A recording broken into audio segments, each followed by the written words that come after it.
Good Sunday evening, everybody. Welcome into the Rocky Top Rewind. I'm Eric Kane. That is Brent Hubbs. And this is the Rocky Top Rewind. We do it every single Sunday night, 8 to 9 o'clock Eastern Time, right here on the Volquest YouTube channel. And, of course, you can always find us at volquest.com and on the General's Quarters. Like this video. Let's help like it and get it in front of more Tennessee fans. And subscribe to Volquest on YouTube if you haven't already. But tons of stuff over to volquest.com as we're right in the heart of spring football. Baseball season's going on. Recruiting for football is happening. No better place to find all that coverage than at volquest.com. Brent, we're 1 week in to Tennessee spring football practice. What do we know so far? We got to see about 4 practices. We've heard from players and coaches. What do we know so far? I don't think we know a whole lot definitively, Eric. I think we have been. It's been reinforced to us what we knew going into spring practice, and that is that this team's got more depth. They've got more bodies than they've had at a lot of positions. They bring back some experience at some key positions, and they need help at some positions with some of this newcomer depth. And that's kind of where we were heading into the week. Some of those newcomers got a chance to see them, and you like what you see out of some of those guys. I think Ethan Davis looks. I really like where he's at physically. He's better than beyond where I thought he would be. I don't know how much he can help right away. We've all talked about it. Keenan Peely, I think, is a guy who jumps out at you from a physicality and size standpoint. So I think a good start. Again, it's nice to have if you're a Tennessee fan, it's nice to have a program going into spring practice that has an established identity on both sides of the ball. You're not sitting here trying to figure out what are they going to be on offense, what are they going to be on defense. You know exactly what they want to be, what they're trying to be. And there's a lot of stability and continuity there, which is not a bad thing for a program that's not had any for 2 decades, it feels like, or a decade and a half. Yeah, no doubt. I mean, it's a and Josh Heupel will touch on this on Monday. You're finally to a point now to where everybody can get reps. There's been point in times the last 2 spring practices where the numbers were so down you couldn't go 2 or 3 spot, meaning you couldn't have one set of offense defense going at it, another set of offense defense going at it. That way you can get reps for the entire team. But now you're at a point now, depth wise and numbers wise, you can do that, and I think that's huge. Also, you know the system. You're a couple years into the system now, both offensively and defensively. One big change, though, of course, coming in from last football season to spring practice, and then obviously into the next season, you had your quarterback back. You don't have your quarterback back in Hendon Hooker now, but you got maybe the next best thing.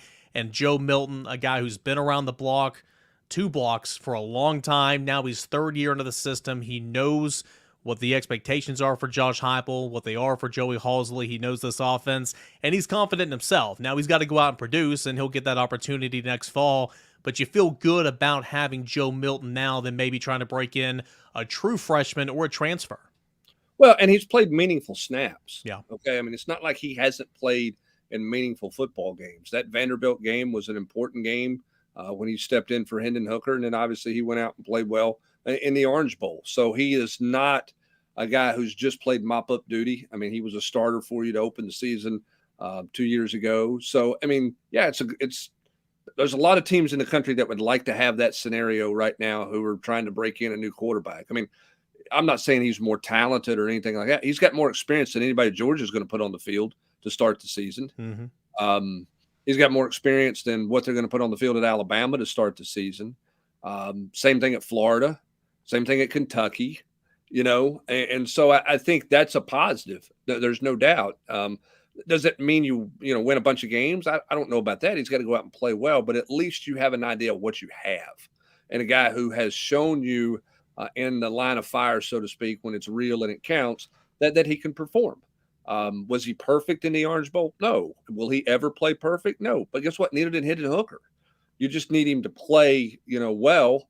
And he gave you a lot of hope for playing well based on the way he played Clemson in the Orange Bowl. And I don't think he was as bad against Vanderbilt as everybody wants to make him out to be that day. But I think he had a chance to show everybody in the Orange Bowl what he can do. The question now is how much does he build on it? How much does he grow from that experience?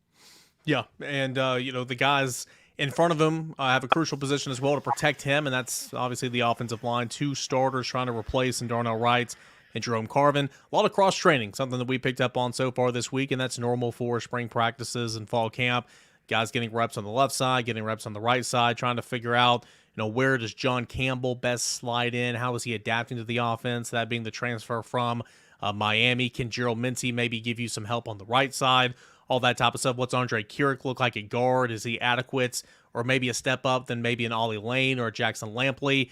That's going to be very much a figure it out. It will not be figured out likely by the time spring practice is over, but now that the shoulder pads, the helmets, the knee pads, now that you're ready to go, we're going to start seeing some movement in the trenches, especially on the offensive line, I would imagine. Yeah, Saturday was the first day in full gear. And as Rodney Garner said after practice on Saturday, the monkey got on the back a little bit. Guys got to get into shape. Guys have to get with it. And I think that's on both sides of the ball.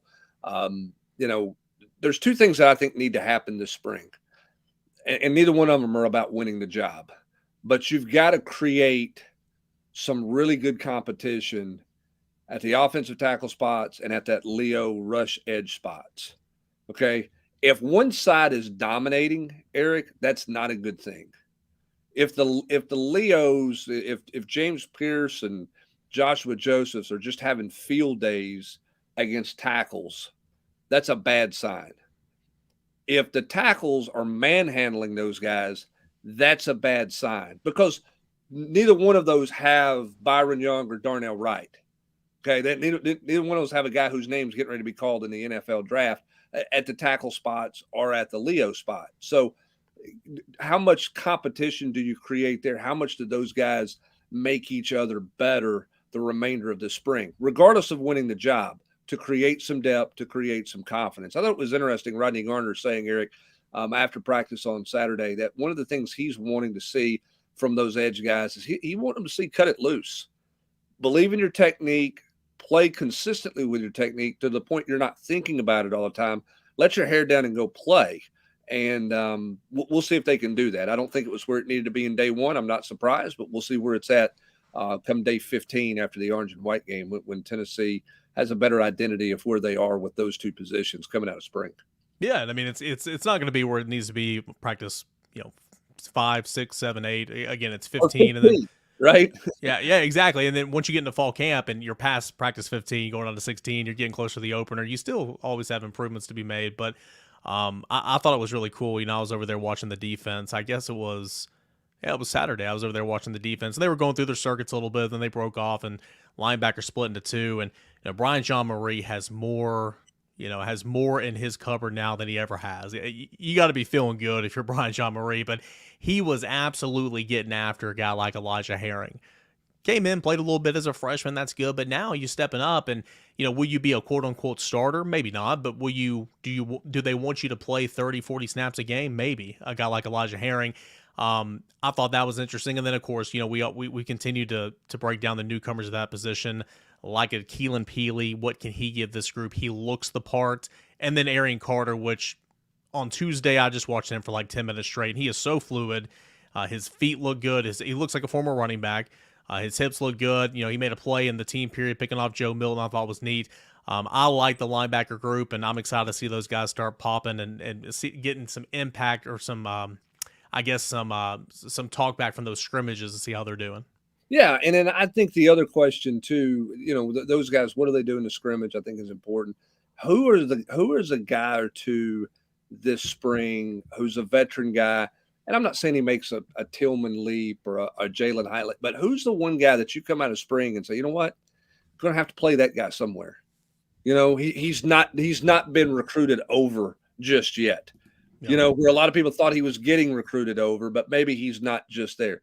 Elijah Simmons has had 2 solid days. That's great, but can he make it 4 solid days? Can he make it 8 solid days to where he counts and it's important, right? Ramel Keaton made a couple of plays on Saturday. In talking to some people, he's a guy who just doesn't go away.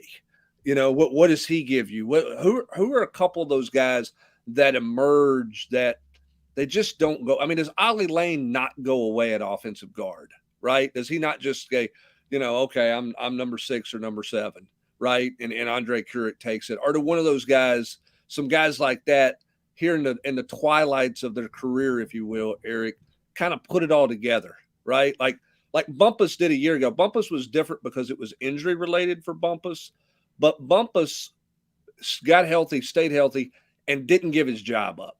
Like, you weren't going to take it from me. Is there anybody on this roster that kind of emerges late in their career to be one of those kind of guys? I think that's always a fascinating thing to watch when you have such an influx of newcomers like Tennessee has right now.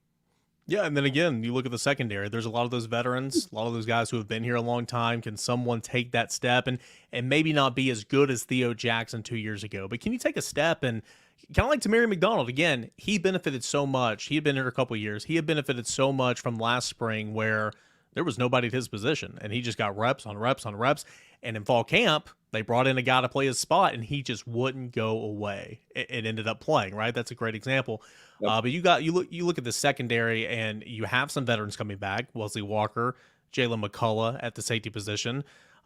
You have some veterans at cornerback, and Brandon Turnage, who's not practicing right now, but Kamal Haddon, Danico Slaughter. Then you have some young pups coming in here, right? Like, Gabe Judy Lawley's not a young pup, but he's a new face. You have Jordan Matthews, you have Ricky Gibson. Obviously, 15 practices might not be enough, but now that the pads are on, maybe they'll start to see some separation there and kind of who's in contention, who can take that step, and who might not. So that's just another storyline here for spring practice. Yeah, there's plenty of those, and we're going to talk about plenty of those throughout the rest of this show, and obviously in the coming shows over the next few weeks here with spring practice, hot and heavy. Grant Ramey's going to join us at the bottom of the hour to kind of put a bow tie on the basketball season. Cedric Tillman's going to join us here in a few minutes, we hope, to talk about kind of prepping for the pro day. What is this pro day like versus what his preparation was like for the combine? What does he want to do? What does he think he needs to prove? Austin's going to join us at the bottom or at the end of the show to talk about the recruiting junior day. But Eric, we cannot not talk about the Tennessee baseball team. Not that everybody had them buried and dead. Nobody did. We all said coming out of that Missouri series, Eric, that it was not over, but that was a bad weekend for Tennessee. It looks like this baseball team just doesn't like cold weather. They weren't perfect this weekend, but they win 3. They get the home sweep against Texas A&M, which was really important. You had to win the series. Getting the sweep was really nice for Tennessee. My biggest takeaway, before I throw it to you for your takeaway, is the fact that they found a way to rally and win one late. That was the mainstay of this baseball team the last couple of years, was that in the 7th, 8th, 9th inning, that they were a team that just kind of refused to lose. That was the mentality of Luke Lipsus and Evan Russell, those guys. They found a way to have one of those this weekend. How big is that for this team moving forward? That's big, right? I mean, you can't do it, and you don't know how to do it until you do it, right? And they found a way on Saturday to come back, battle back, and they had a walk-off winner, right? A sac fly from Jared Dickey, and Tennessee was in the win column, and that was huge. And so that's something that, since you've done it before, you can do it again. And in Southeastern Conference play, you're going to be behind a little bit. I mean, case in point, Tennessee's played 6 SEC games, and they've fallen behind in every single game. And they found a way to win all 3 of those this weekend, which was huge. So Saturday was big in that regard to what you were saying. For me, my biggest takeaway, aside from just responding the right way and not, pinning your tail through your legs and just, trying to get by, was Tony Vitello is trying everything right now. And he flipped that lineup card. We saw a couple different lineups. Hunter Inslee was your cleanup hitter. The other day, Cal Stark was moved up, and then Hunter Inslee was at the bottom of the order today. He produced both days. You have Zane Denton, who was in the doghouse on Saturday, got pulled in the 3rd inning after being moved to the bottom of the order because of an error defensively, and he comes back, drives in 5 runs on Sunday. You have Jared Dickey, stealing innings behind the plate right now. Tennessee, or Tony Vitello and Frank Anderson and the coaching staff are just trying to find a combination, trying to find a way to make this work. All those puzzle pieces that you can play some clean defensive baseball, but also not give up anything in your lineup. And credit them for pulling those those punches a little bit. And some of those guys who were getting those opportunities. Christian Scott, another big weekend, was huge. I mentioned Zane Denton, Jared Dickey. He was not perfect whatsoever behind the plates, but he had a great weekend for Tennessee. So that was kind of my biggest takeaway. And obviously it's not going to get any easier going down to Baton Rouge, and you might not be able to afford to go behind early against those guys in the top-ranked Tigers. No, not with the way that they're playing right now. What do you make of the starting pitching? Okay, I thought Chase, I thought Dolander, the balk was a big deal. He got himself into some trouble. I didn't think Burns got enough help on Saturday. I thought he should have got out of the first inning pretty unscathed on Saturday. He obviously settled down really well. But there's so much hype around those guys. What do you make of them through 2 SEC weekends? You got to rely on your secondary stuff because good hitters will hit your fastball in the Southeastern Conference. 2 weekends in a row, Chase Burns has thrown a 1-2 fastball right over the heart of the plate, and it's gone over the fence. Once in Missouri, and here at home this weekend against Texas A&M. At that point on Saturday's game, that was the only mistake Burns made, and then he was cruising, retired 12 in a row. I mean, his pitch count was good. There was no reason to have anybody up in the bullpen.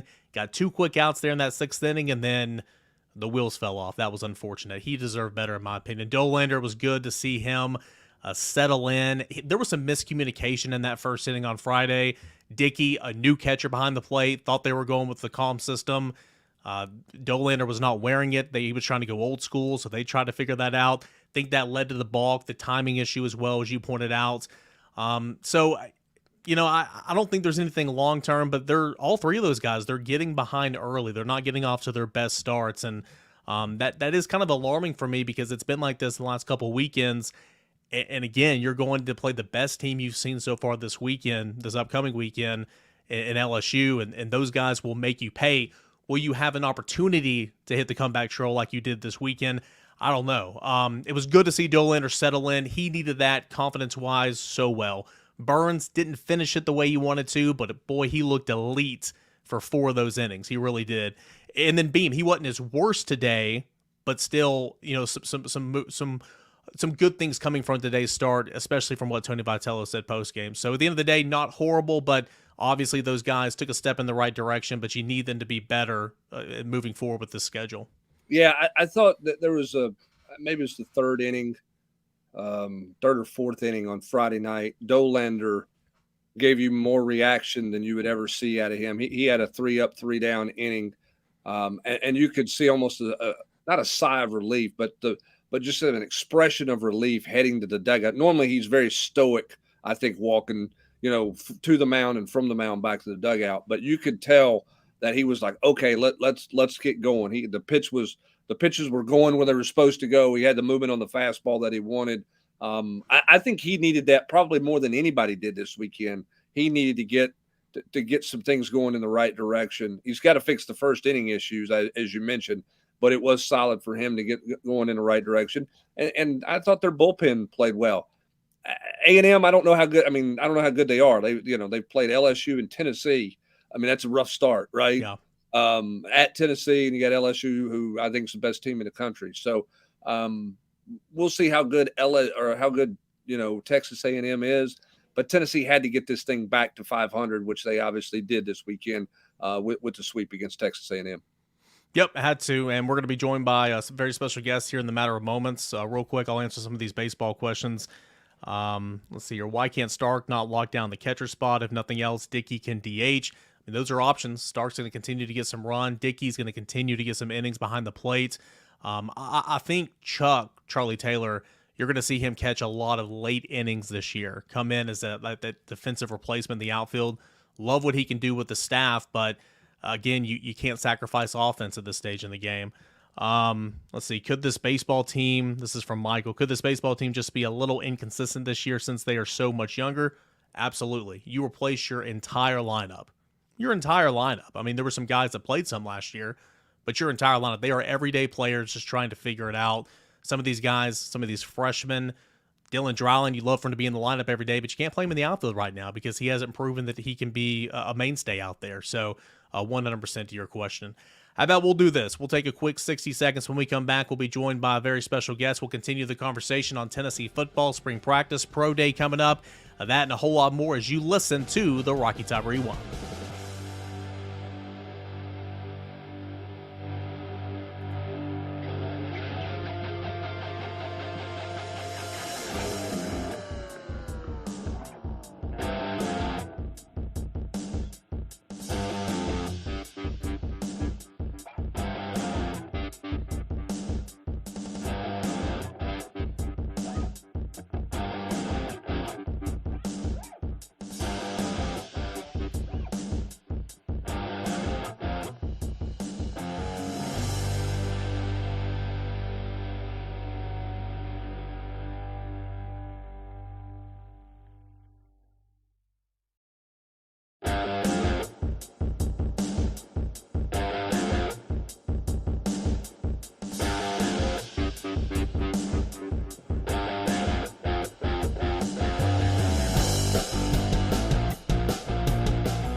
Welcome back to another Rocky Top Rewind. Volquest.com and Volquest on the YouTube channel every Sunday night, 8 to 9 o'clock Eastern Time.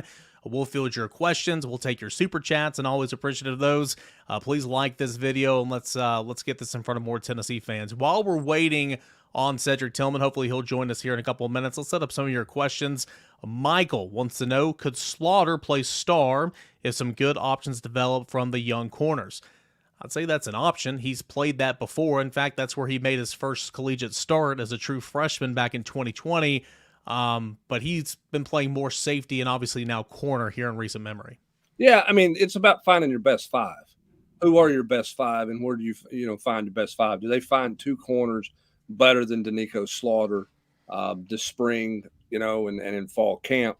I think that remains the question. Right now, I don't know that you find two better. But what you do is you keep working Slaughter at corner because he needs to get more polish there. And then if you get into a situation where you feel like you've got two better corners, then certainly you could look at that, over to Marion McDonald. So we'll just have to see. But I think you keep him at corner and try to get him as comfortable as he can at corner, because the transition back to nickel for him should not be hard or star, because he knows that position. Likes that position. Where he's not the most comfortable right now is at corner, and he's got to continue to get more comfortable there, even though he made some plays for Tennessee there this year. I like him at corner personally because I think he's got everything you want there, but it's a matter about what your best five look like.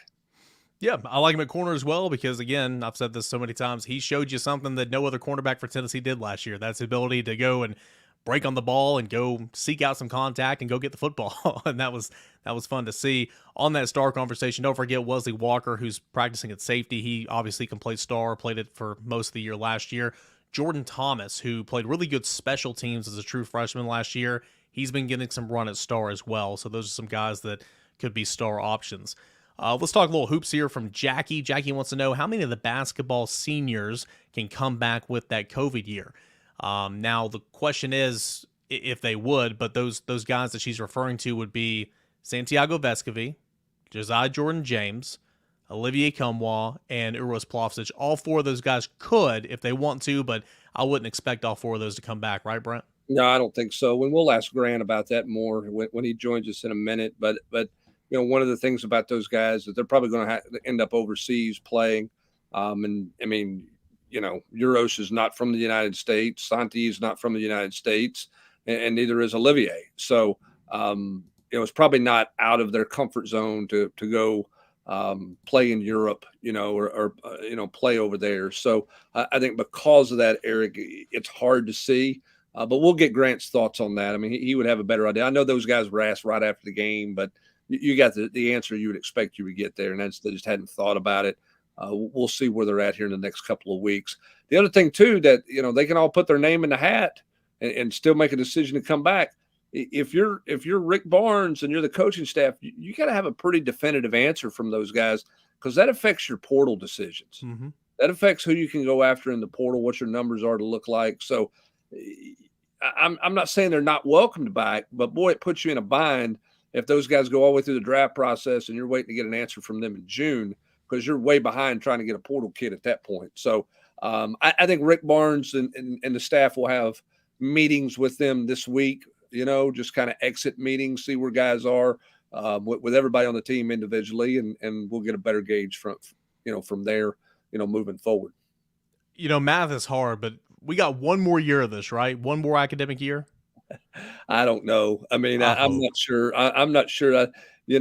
Somebody who could be a sophomore and still get their COVID year back, right? Or been no, it'd be 2 more years, because 2020 didn't count. So it's 1, 2, 3, 4. Yeah. Yeah. I don't think we're done with it yet. So, yeah, it's there. I can't wait for this era of college athletics it's good for the kids who want to keep playing. That's great, but it's hard to remember. Michael wants to know if Jalen McCullough is supplanted by someone, who might it be, assuming Walker has the inside track to number one safety spot. I would say that neither one of those guys have the inside track. They're veterans. They played it. But every spot out there is up for grabs, as it should be. But if it's not maybe one of those two guys, you got to look for a guy like, it's now or never for a guy like Andre Turrentine. Christian Charles is back at that position. Jordan Thomas is looking a little star, but he can also play safety. Any other names might pop up that could really contend for some snaps at the safety position? Well, I mean, again, what are you going to do with Danico Slaughter? It's about putting your best five and Yep. finding your best five in there. And what does that best five look like? Um, we'll have to see. I don't know exactly what that is, what that is, and who that's going to be at this point, Eric. But I just think that it's going to be one of those things where we're not going to know the answer for a while, and we'll see what it looks like in August. I think the thing is, I mean, Christian Charles needs to go back to safety. If Christian Charles is going to play in the secondary, he's a safety guy. He's not a corner. Okay. I think when you look at it, Thomas could be a safety or a nickel guy. That's why they're cross-training him now. Slaughter's a guy who can play multiple positions. A lot of those other guys aren't moving around, right? I mean, Wesley Walker could slide in and play star, okay? But McCullough's playing one position only. Jordan Matthews, Ricky Gibson, those are one position guys. Kamal Haddon, he's not a star. I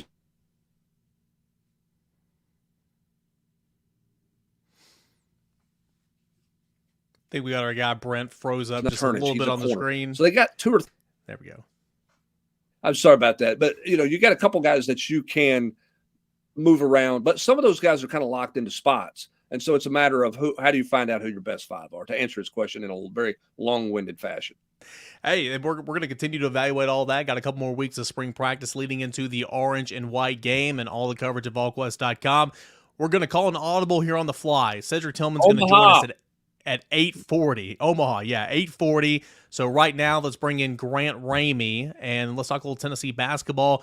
Grant, good to see you back from the Big Apple. Wish you could have stayed a little longer, but ultimately, as we try to tie a bow on this Tennessee basketball season, big takeaways from Thursday nights, ending in disappointments. I think it's kind of the same story.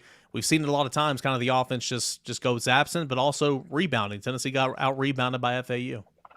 Yeah, and Florida Atlantic's a good basketball team. Yeah. There's no joke about that. Like, the way they rebound the ball, the toughness they play with, the way nothing seems to rattle them right now. They seem like these guys are like cockroaches. Like, it doesn't matter what kind of lead you have on them. They're going to find a way to come back. It doesn't matter first half, second half. They're going to go on a run. They're going to find a way to be in the game late. We saw that first round against Memphis, the way they won that game. So I think Florida Atlantic's a really good basketball team. I don't think Tennessee overlooked them. I think they just got beat by a team that was playing better than Tennessee was at that moment. And you're right about the offense. At some point, you're going to have to develop more offense, if that means giving up a little bit on the defensive end, whatever you have to do to execute better on that end of the floor. Because when Florida Atlantic goes on a 15-2 run and they take a 48-41 lead with whatever it was, 10 minutes left or something like that, it feels like the game's over just because you haven't been able to score. You didn't really have that guy that was going to go get you that bucket when you really needed it. So at some point, and that's a credit to Florida Atlantic and the defense they play. Their defense is very underrated. They're really good on both ends of the floor. But at some point, you got to develop that offense because offense wins a lot this time of year. Now, defense wins too. San Diego State's in the Final Four because of their elite defense. They haven't scored it a ton, but they've got enough stops, and they're still alive, and they won a game today against Creighton because of their defense. But at some point, you're going to have to develop more offense, more consistency on that end of the floor. You can't go in being ranked 60th or whatever it is. It's great you have a number one defense. Now you need a little bit more offense to complement that. Grant, when I watch the NCAA tournament and I watch college basketball, the one thing I think you just touched on it is a guy who can go get a bucket where it's not out of a set. It's not out of, coming off 3 flare screens. It's a guy who gets the ball and goes and makes a play. Zakai Ziegler could do that for Tennessee. They obviously struggled with that without him. Where does that come from when you look at Tennessee moving forward? Can Freddie DeLeon do that? I mean, and you probably don't know the answer to this, but to me, that's the one thing is to stop a run, somebody's got to make a play, right? And they just have a hard time getting a shot. Guys getting a shot. How do they find that moving forward offensively? I mean, you hope Freddie is the offensive guy that Freddie's billed as being, that Freddie believes he is. I think Freddie believes he's a natural bucket getter, is what he said before. I think he's a guy that believes that he can score it at all 3 levels and he can create for himself on the offensive end. Now, how much he does that as a not a true freshman, but in his first year on the floor next season for Tennessee is you wait and see how comfortable he is from day one and how much of an impact he can make. Zakai needs to be that guy that can get to the bucket and finish there. He's pretty good at that. He's shown that before, but he's got to take it to another level because they're going to need that more consistently. Jonas Adu's got to be a guy that you can dump the ball down into the post. We saw some mid-range jumpers from him against FAU. He was a little bit of a bright spot, I guess. And then obviously outside of that, the transfer portal. I think that's one of the biggest things for this program right now is you've got to have success in the transfer portal.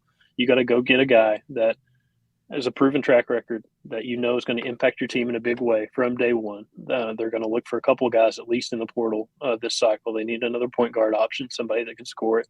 They need another big man option in the post to give them some more depth down there and change what that looks like depending on, what the roster looks like going into the fall and the seniors that have decisions to make and stuff like that. But from this offense, you probably don't have enough scoring and attacking and go and get the bucket. I think that's why you have to start winning in the transfer portal. I think a lot of these teams that you've seen advance that are still alive now have done really well in the portal. Miami, for example, Nigel Pack. Nigel Pack beats Houston on his own, basically. He hit 7 threes in that game. Houston's the best defense in college basketball, one of the best defenses are right there. Tennessee, they give up 86 points because they couldn't get a stop and they couldn't score at that pace. Well, Miami went and got Nigel Pack. He's one of the most, coveted transfers on the market when he was available. Miami went and gave him the NIL money, I guess, that he wanted, and it's paying off. So you gotta fish in those waters. You got to go get that guy that can be that instant impact to help this. All right. So I said this in the previous segment before we brought you on. How quick does Rick Barnes and the staff have to have answers from those seniors with the COVID year and whether or not they're going to come back to know what you can do in the transfer portal? And is there any chance any of them are coming back, Grant? I've said I think they're all gone. I believe they're all going to go, but I don't cover them every day. Is there any chance any of those 4 come back, and how quick does Rick Barnes have to know that? I would be begging Santi to come back, and I would tell Santi to take his time with his decision because I think he's the guy that could help you the most out of this class. With the other guys, I think you'd have to know pretty quick because that's a lot of bodies, and you're trying to build a roster, and you're trying to plan for another season, and that really starts in the spring. The portal stuff is already happening. The teams that don't make the tournament have a pretty big advantage on teams that do make the tournament in terms of getting ahead of schedule and getting these guys on campus or in homes or whatever's going on there. So Tennessee's going to have to obviously get to work in the portal pretty quickly. They've already contacted some guys. There's some names floating out there. But yeah, you need answers sooner rather than later.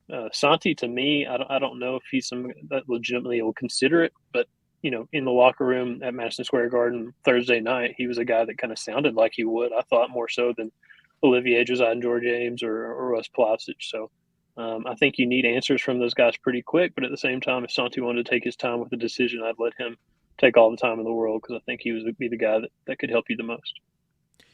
Grant, we kind of discussed this on the Volquest podcast last week, but now that the game is over, I know Tennessee lost and everything. I kind of want to get your thoughts. How should we feel about this? Tennessee was 5-7 entering the tournament since February 1st. They were limping into the NCAA tournaments. If you would have told me before the tournament started, hey, second weekend, Sweet 16, that's where you bow out, you take it, right? But knowing that opponent, and despite how good FAU is, it's now a Final Four team, we know that, but knowing that they won 30-plus games, all that type of stuff, you still lost to a team with a 9 by its name. Should you be happy you got to the Sweet 16, all things considered? Is there still some frustrations there? Kind of how should fans feel about the ending to this season?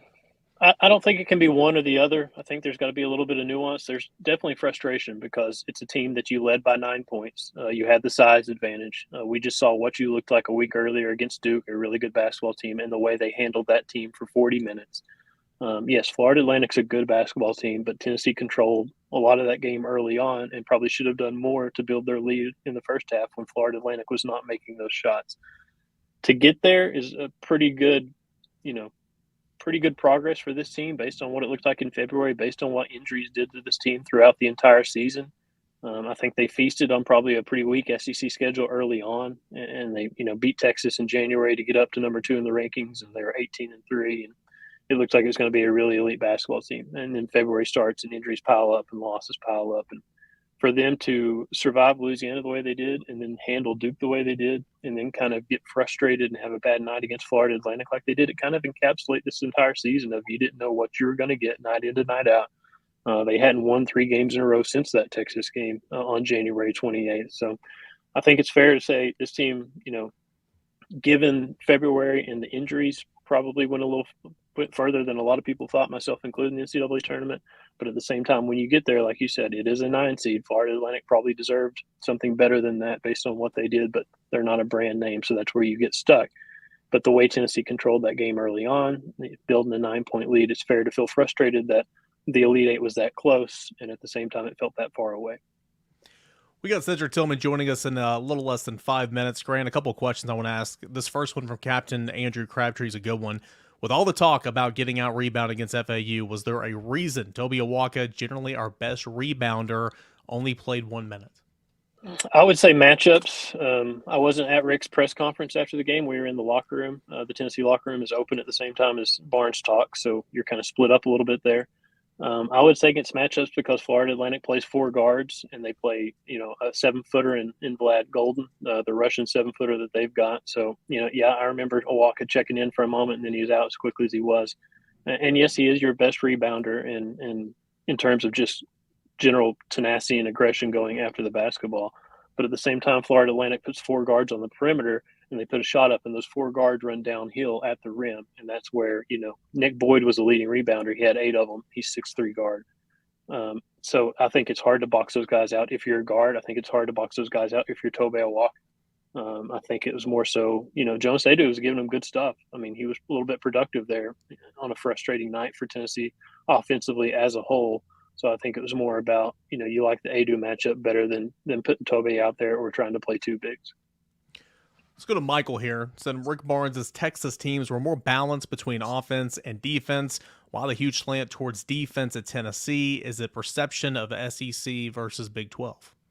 I mean, it hasn't been there the entire time at Tennessee. Those 17, 18, 18, 19, the Grant Williams, Jordan Bone, Admiral Schofield, Jordan Bowden teams were really good offensively. I can't remember what the exact rankings were for that 18-19 team, but they were really good on the offensive floor. They were better on that end than they were on the defensive end. It has felt like since then that they went to a more concentrated effort on the defensive end to be elite on that end of the floor. And I don't know if that being that elite on the defensive end takes away from what you're able to do on the offensive end. That's a question I would probably ask Rick Barnes whenever he has his kind of season wrap-up press conference.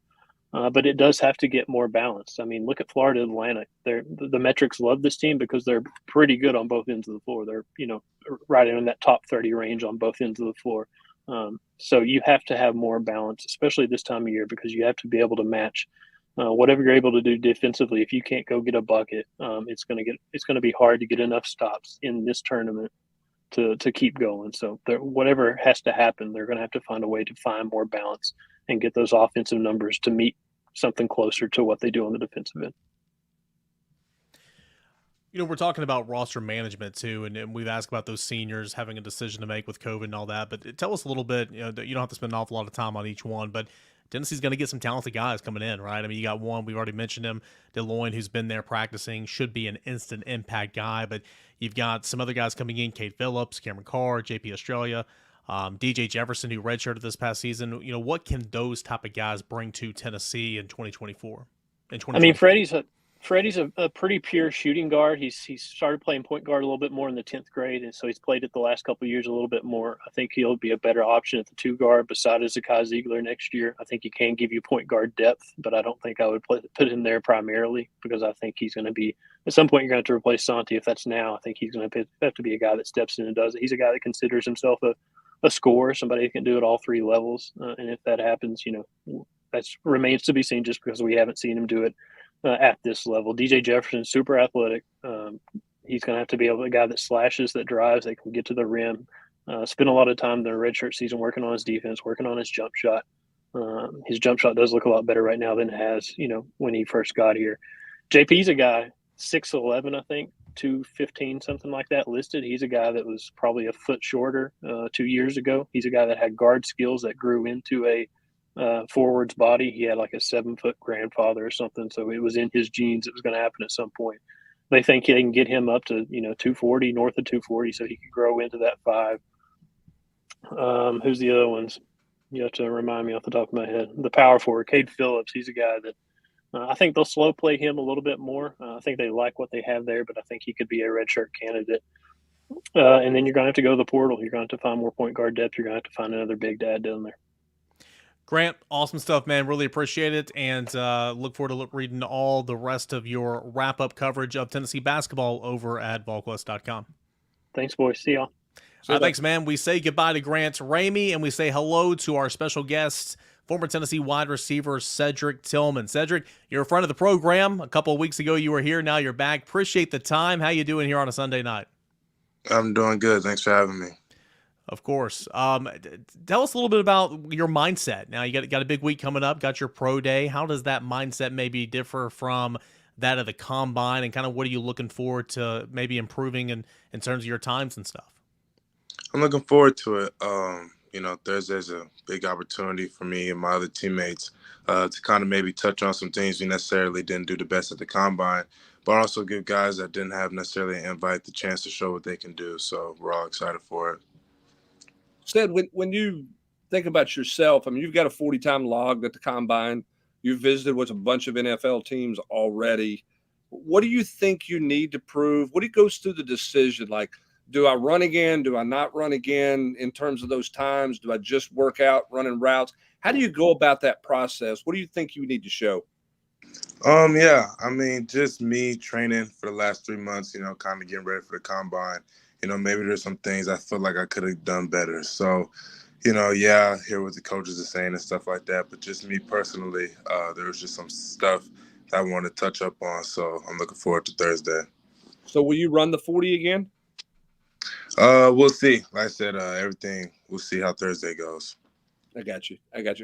And do you know who's going to throw to you yet? Yeah, just about, but we still got to finalize some stuff. So like I said, everything will be good to go Thursday. I got you. Because obviously Hendon can't throw and underclassmen can't throw in those situations, right? So you can't have Joe throw to you. So that's something you guys have had to work out, you and Jalen, to find somebody to get you the football, right? Yes, sir.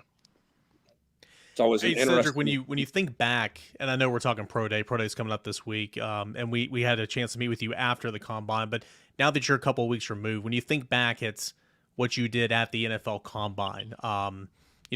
Times and stats and all that aside, just out there competing. That's something you dreamed about doing since you were little. I mean, if you had a chance to kind of sit back and analyze that and just think how cool of an experience that was for you. Yeah, it was a cool experience. Like you said, just being able to go out there, kind of see the other receivers you've been kind of competing with all year in the country was pretty cool, as well as seeing some familiar faces. So, yeah, I look back at the combine, dream come true. It was a great week, and I had a lot of fun. How nerve-wracking is all of this? I mean, it's exciting. I know. I mean, you know you're going to get an opportunity to play at the next level. How do you manage? Because to me, I would feel pressure. How do you manage the pressure of, all right, here's my chance. It's the combine day. I've got to run. Or here's my chance. It's my pro day. How do you manage the pressure part of that? Or do you feel pressure? No, I mean, I feel like if any type of pressure is good pressure, you always want to perform when you love something. But just taking it one day at a time and just being thankful throughout the process. So I'm just kind of taking it as it goes, going with the flow, and trying not to get worried about things I can't control.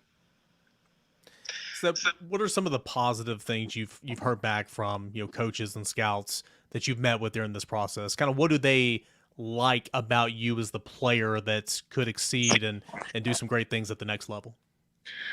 Just like my physicality to high point the ball and stuff like that. How hard I play on the field down in, being able to go from, different styles of offense throughout my time here at Tennessee. So I think they see I'm a smart football player too. So, I don't know everything they're thinking, but these are some of the things that they've told me. From the physicality standpoint, I mean, I saw you in the complex this week. I mean, you look, I don't know that you're skinnier, but you look leaner. I mean, where do you feel like your body is right now through 2 months of training? What do you like most about where you are physically right now compared to where you were even before the ankle injury? Yeah, I mean, each year I try to come in, in best shape and stuff like that. But, going to the season, kind of got hurt, wasn't able to run and do necessarily things that I usually do. So, going into, the combine training process, I really wanted to just get as fit and as healthy as I could get to prepare for this process. And that's what I did. So, like I said, not like my body changed too much, but I definitely, try to decrease my body fat and stuff like that and just try to be 100% myself. Yeah, you certainly have done that. What have you learned in this process? And I know it's not over. What have you learned that you will advise other people on moving forward? Is there anything you've learned that you didn't know about this process that's kind of surprised you? Or did you feel like you were really equipped talking to Velus Jones and other people that had gone through this process the last couple of years, Cedric? I don't really think nothing surprised me too much. I think Coach Hypo and the rest of the coaching staff put us in good positions to know what we're talking about when we do go into these meetings. And also, like you said, talking to former teammates I've had, throughout the time at Tennessee, all of them have kind of, basically told me, kind of gave me a little rundown. So I wouldn't say nothing too surprising. Cedric, as you go throughout this process, you spent months training and getting healthy, of course, but training for the NFL Combine and for your pro day. And those are specific things you're training for. And I know you're still running routes and everything, but will there be a part of you that once these testing days are over with, that you can kind of just get back to your normal workouts in the weight room, your speed, agilities, all that type of stuff, and training to be the best wide receiver that you can be? Absolutely. Obviously I'm taking this whole process in and I'm really appreciative towards it. But, I am a football player and I am excited to get back to playing football and kind of taking my training more focus on that. And I know you've always believed in yourself, and you've been here and you've been a part of a couple different offenses. But at Tennessee, for some reason, and maybe I read this somewhere, maybe you said this somewhere, and if so, I apologize. But I think maybe it was the first spring with Josh Heupel when you caught that touchdown in the corner of the end zone when you were diving. Was that maybe a turning point in your career to where you're like, okay, this offense, I got it. I think I can do this. Or maybe that was one of the last games of the regular season. I can't remember. But was there a moment when you said, okay, I can really be the best player on the football field? It's a good question. Really, like you said, kind of just something when Coach Hypo and them got here was just something we all kind of talked about, me, Coach Burns, Coach Hypo. And like I said, they kind of just gave me that extra boost of confidence to have that mentality. So to give you around the time, it was probably around that first spring they got here. What's your sales pitch? When you talk to a coach, when you talk to a franchise, they're going to sit down. I know you're going to work out, and there's everybody at the receiver position that's projected in the first couple of days of the NFL draft, or big, fast, strong guys. What are you selling? What do you sell to them that an NFL franchise should draft Cedric Tillman? I just reassure them that they're getting the guy that wants to win day one. Like I said, not cocky, not anything, but my goal is, to win games, win a lot of games, go to the playoffs. So you're bringing in that type of person, bringing the type of person that's going to work hard, play beat up, give his all for his team. And I think really that's just what every coach wants. So that's just my game. Cedric, how critical was, I know you said that you haven't seen anything that hadn't surprised you yet during this process, but getting that feedback from Velus and some of the other guys that you may know who's in the NFL now playing the wide receiver position, how critical was kind of getting some advice for them on how to do all this type of stuff, not only the testing stuff, but the interview stuff, talking with NFL personnel? How critical was getting that type of advice from those who've already done this? It's huge. I'm not the type of person to, fight off health. Like I said, if I can lean on some brothers and some great friends that I've had on Tennessee, I'll do that all day. They've been through the process, so it's always good to get tips and stuff like that. So, like I said, not just Velus and Alontae, it's guys like Marquez and Josh Palmer, all those guys really helped a lot throughout this whole process. Well, good deal, man. Cedric, hey, appreciate you taking the time and joining us here on the Rocky Top Rewind. Look forward to seeing you compete later this week, and what's going to be a big day for you, we know. Good luck. Best of luck to you, and thanks so much for your time. Thank you guys for having me. All right, that is former Tennessee wide receiver Cedric Tillman competing in the Pro Day Thursday of this week, and seeing what he can do, already coming off a really, really good NFL Combine experience. That is Cedric Tillman, former Tennessee wide receiver. All right, we got 10 minutes left here until the top of the hour. Let's head over and get some recruiting talk with Austin Price, who's going to join our show right now. AP, spring practice in full swing, obviously, hoops wrapping up, baseball going on, but big recruiting weekend for Tennessee this past weekend. Who were some of those big names who were on campus? Obviously, a couple of big commitments came back to campus. Those were just as important to maybe some of those other guys who hadn't committed yet. Yeah, 100%, Eric. And, to get Jonathan Eccles back in town, to kind of, let him see again why he picked Tennessee last July, to get Caleb Beasley back in town. Both those players had been taking some visits. I thought was huge for Tennessee. Both kind of came away saying they're solid to the Vols. And again, it's recruiting. You're not solid until you're signed. So, Tennessee's just got to continue to get them back on campus, got to continue to recruit them. But I thought a really solid weekend for both to kind of solidify things. Then there's Jake Merklinger, the quarterback from Savannah, Georgia, who to me is down to Tennessee and North Carolina. And I think for Jake, it's a balancing act, so to speak. Probably likes Tennessee the best of the two. Quickest path to the field is at North Carolina.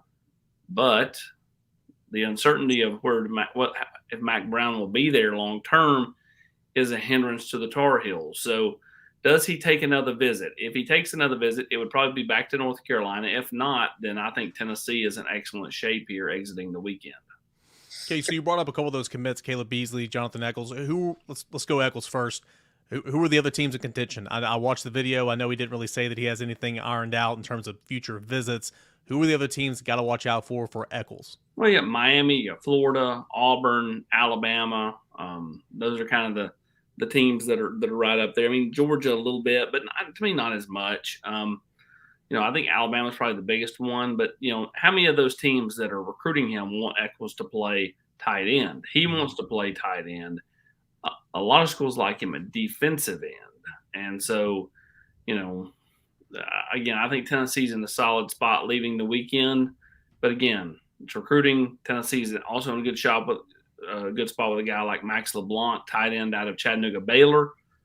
He seems like he'll do something sooner rather than later. It would not surprise me at all if he's off the board to somebody before Tennessee spring game, which, again, is in a couple of weeks. And then you got Jaden Riddell, who will be in town all week next weekend, all weekend long as part of the 7-on-7 tournament. And so he'll be to campus, one of the top tight ends in the country. Tennessee would take 2 tight ends in this class, right? Oh, I would imagine they would. 100%. They can borderline take 3, Hubbard. I mean, it's a position that they just don't have a lot of depth at. You're losing McCallan Castles at the end of the year. You're losing Jacob Warren. What else do you have? You got Ethan Davis and, some guys that have walked on or transferred in as walk-ons. I think Tennessee they're definitely taking 2. I think it's borderline take 3.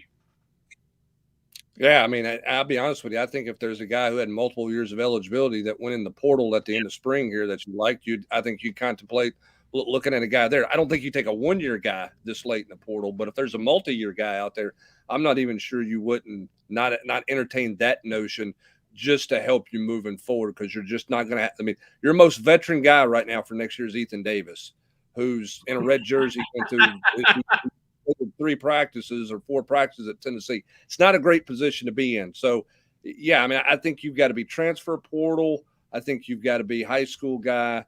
And I think definitely 2 high school kids, but a third one possibly, or certainly a transfer portal guy in there as well at that position. I don't think that there's any doubt about that. I had a couple of linemen in AP, and maybe you talked about them as my internet decided to take a big burp there for a minute. But what do you make of the offensive linemen that were in, a couple of in-state kids? What do you see out of what they had in? What are Tennessee's chances with some of those guys?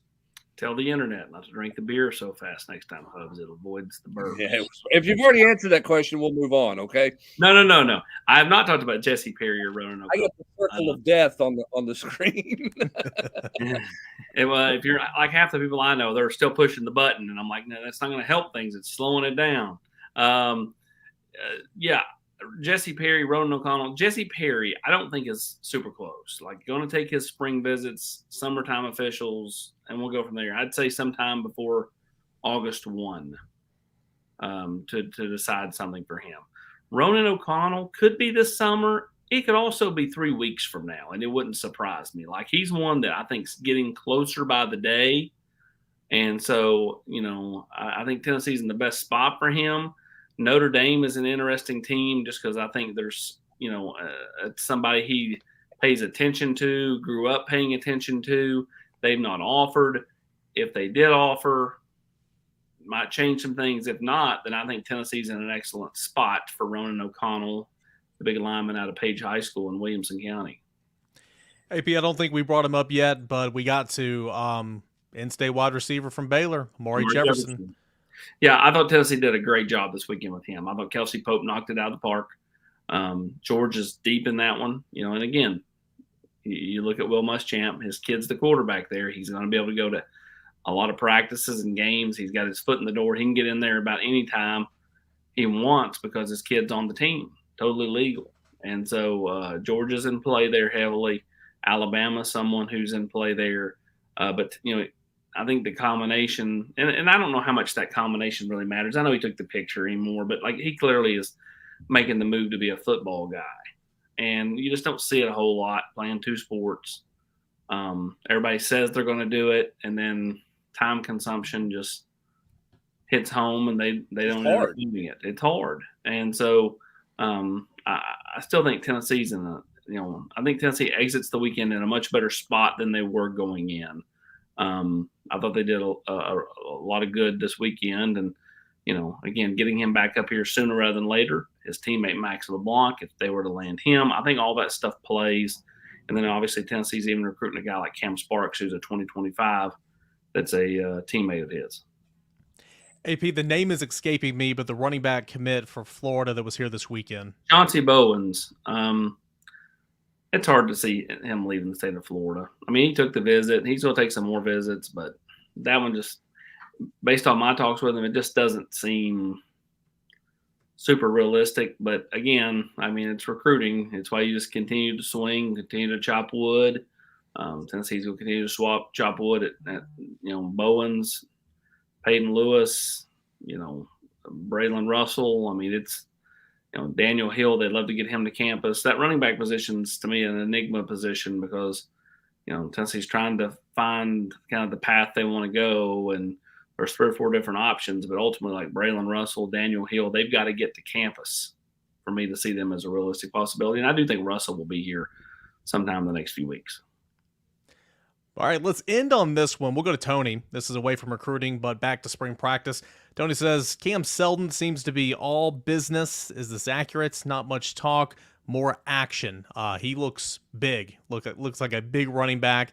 He was fun to watch a little bit while we were out there this week. Well, Cam Seldon's all business because Cam Seldon's not a talker at all. He doesn't talk junk. He doesn't talk, period.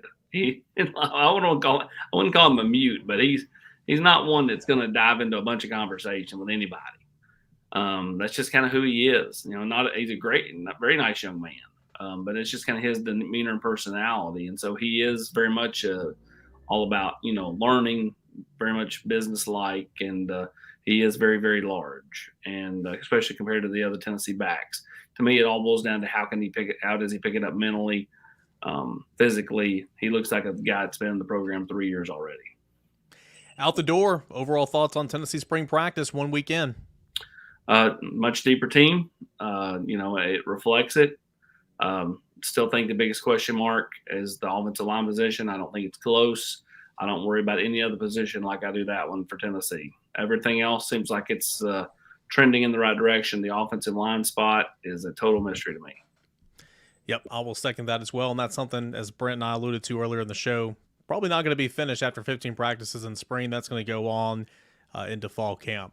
All right, that's going to do it here for this edition of the Rocky Top Rewind. Tennessee spring practice, it continues on. Week 2 begins tomorrow. They'll have a scrimmage this weekend, and we'll continue to break it all down. Practice observations, 2-minute drills, all that good stuff over at the General's Quarters and Volquest.com.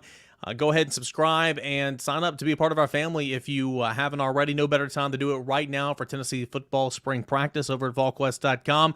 Please like this video. Let's get in front of more and more Tennessee fans. The goal is always 500 likes. And let's subscribe to Volquest on YouTube as well, if you would, please. For Austin Price, Brent Hubbs, Grant Ramey, Cedric Tillman, I am Eric Kane. Thank you guys for tuning in to this edition of the Rocky Top Rewind.